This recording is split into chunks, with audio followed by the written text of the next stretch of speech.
This person's presence is incredibly grounding to you. Like, they calm your nervous system, they calm your mind, they bring peace to your heart and your entire physical body in a way that you have never experienced with somebody before. And like, it's effortless for them. It's not because they're doing something, it's genuinely just this person's presence. It's like the makeup of their energy body, of their DNA, for some reason just meshes, not for some reason, for divine reason, just meshes with yours. It's like absorbed into your energy. And I'm just seeing this soothing, like cooling sensation almost. It just feels like you are so held in this person's presence. Now, for some reason, I'm getting the message that this person is holding back. For some reason, this person is holding back. It's almost as if the universe is having them held back at this time because there are certain things that need to come into place. For example, location for some reason is coming to mind, as well as workload is coming to mind. Either one or both of you just have a lot on your place right now. I feel like it's more so on their side. And also, for some reason, what's coming through is like inner child healing. Like, there's a lot of inner child healing. I feel like this is something that you've been giving a lot of time and attention to. And in healing your inner child, you are actually healing their inner child, because you are removing the pressure of them to perform, like of asking them to perform. You are not asking them to perform. You are not asking them to be anything but themselves. Like, you are not holding it against them if they are not showing up in a certain energy. You are not expecting them to be a certain energy other than just themselves. And that, for this person, is what is so healing for their inner child. Because in other relationships, this person has experienced the opposite, where they had to conform. They had to almost like be confined into a box. And if they didn't, then they were emotionally manipulated in some way. And so this person learned in other relationships that vulnerability wasn't safe, that if they, what is it? It's like I'm hearing pressure of time, like something about just the pressure to be something or to appear a certain way. And if they weren't this stoic figure at all times, then they were like put down for it, or they were made out to be the bad guy, or just pushed to that point where they had to express themselves from a place of anger instead of from a place of truth and calm, because the other person they were involved with was toxic, because the other person they were involved with was emotionally immature and not respectful of what their inner child's needs were. And so here's where this ties into your journey with your inner child, because you are taking the time to get to know your inner child. You are taking the time to really dive in deep to the layers of yourself,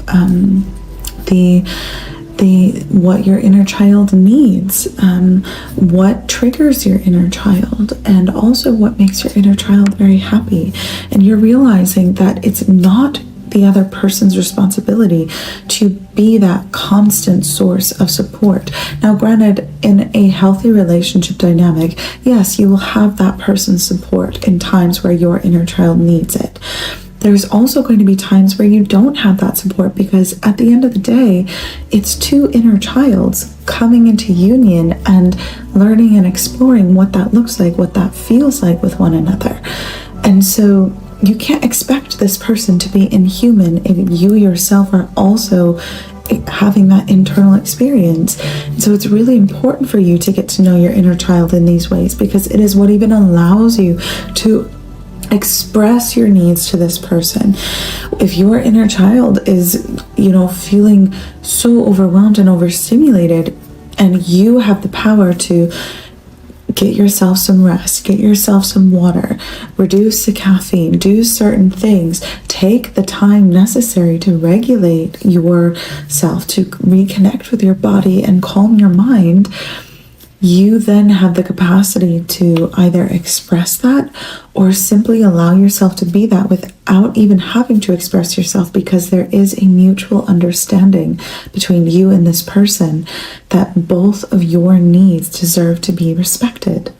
Both of you are showing up in this connection as respectful, as trustworthy, as conscious, as aware, and also as willing to learn and grow together, not just what the other person needs, but what you might need in a relationship. And that might look different from what it was in the past relationship or the one before that. You are a constantly evolving and growing, beautiful human being. Let me rephrase that. Constantly evolving and growing, beautiful soul, having a beautiful divine soul, having a human experience.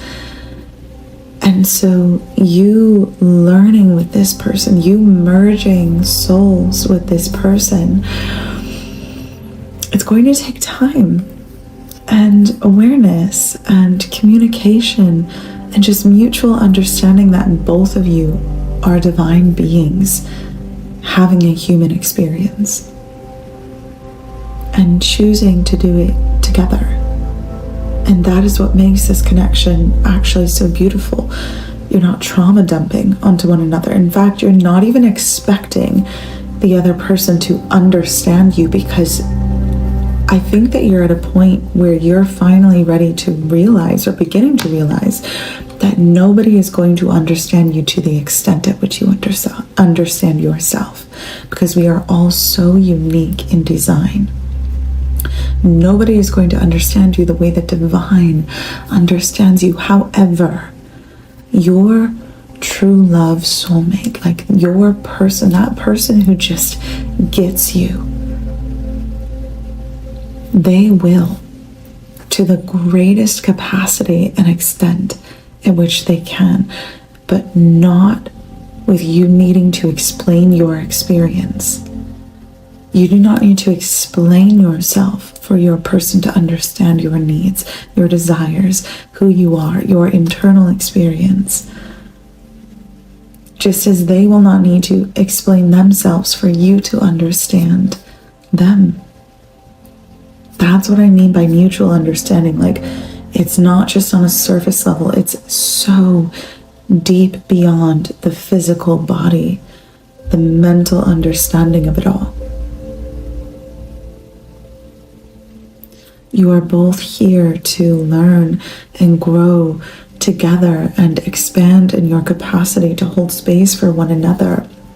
But you're going to find that when you just allow things to be, when you allow your internal experience to exist, when you allow their internal experience to exist without needing to nitpick every little thing and dissect, to fully understand and grasp and take control, then you actually get to become present, fully present with your experience with this person. And not just present, but from that place, build and grow such an abundant and prosperous future together. It's not about carrying the weight of each other's pasts. This connection is about transcending beyond whatever your past has been.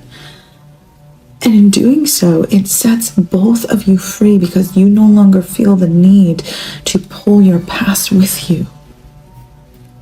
You recognize pleasure in simply being present with one another, and excitement and joy and liberation from growing and building and expanding and co-creating everything that comes next.